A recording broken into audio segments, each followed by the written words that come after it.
Disney finds themselves in the middle of another giant controversy and a lawsuit because Scumbag Disney says if you die at a Disney theme park or somewhere that Disney owns and you own Disney Plus, you can't sue them. Yeah, let's talk about it.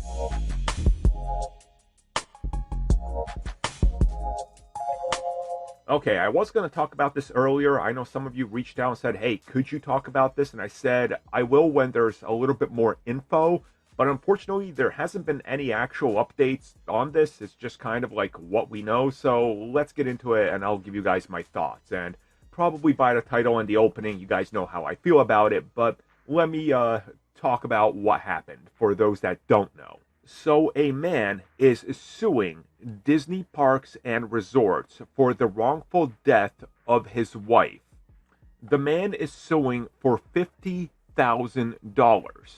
He is asking for $50,000 because he, along with his wife, went to an Irish pub as part of Disney Springs in October. They got some food. The allergy restrictions were not listed. The wife had a reaction and she died from it. So he's asking for $50,000 and that's it. Disney is arguing, and by the sounds of it, going to court over this, saying he has no basis on any of this and that her death essentially can be tossed out and that he cannot legally sue them.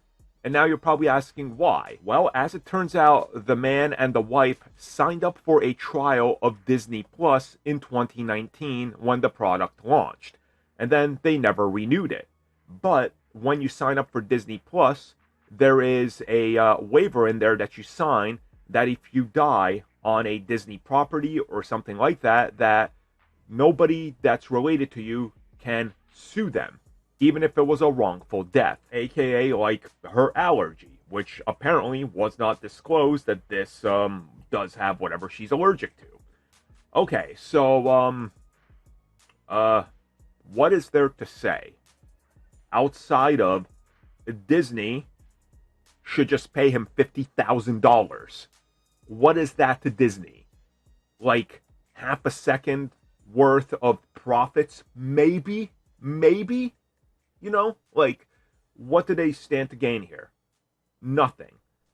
And the fact that when you sign up for Disney Plus, you are automatically enrolled into this whole idea of, oh yeah, if I go to Disney with my family and for some reason, I don't know, the Ferris wheel stops working and my friend or family member falls off, Disney's safe, even if it's their fault that they didn't, like, I don't know, check the bolts in the morning. Like, what? Scumbag Disney gonna scumbag Disney? I mean, what else is there to say? Like, this is terrible. This is absolutely just atrocious. This should not have gone this far. Disney should have just paid this man, not let it get this far out, because it just makes them look dumb and makes them look like villains, which, you know, yeah, good argument to be made that they are. They're a giant corporate conglomerate who doesn't care about you. Like, it's all here. It's absolutely despicable, and I truly hope that there's enough fuss raised and people start looking at this and that somebody jumps in and goes, you know what? We need to look at these terms of services because that is absolutely insane. It's just no. That is... No, that's all I could say. He should be paid the money. And it's $50,000. What is that? Like, come on. I'd understand if Disney was like, look, we're going to fight this because he's asking for $50 million. He's asking for $50,000. You make enough sales in the theme parks. You make enough sales to cover this in one day in Star Wars land. Just pay the dude.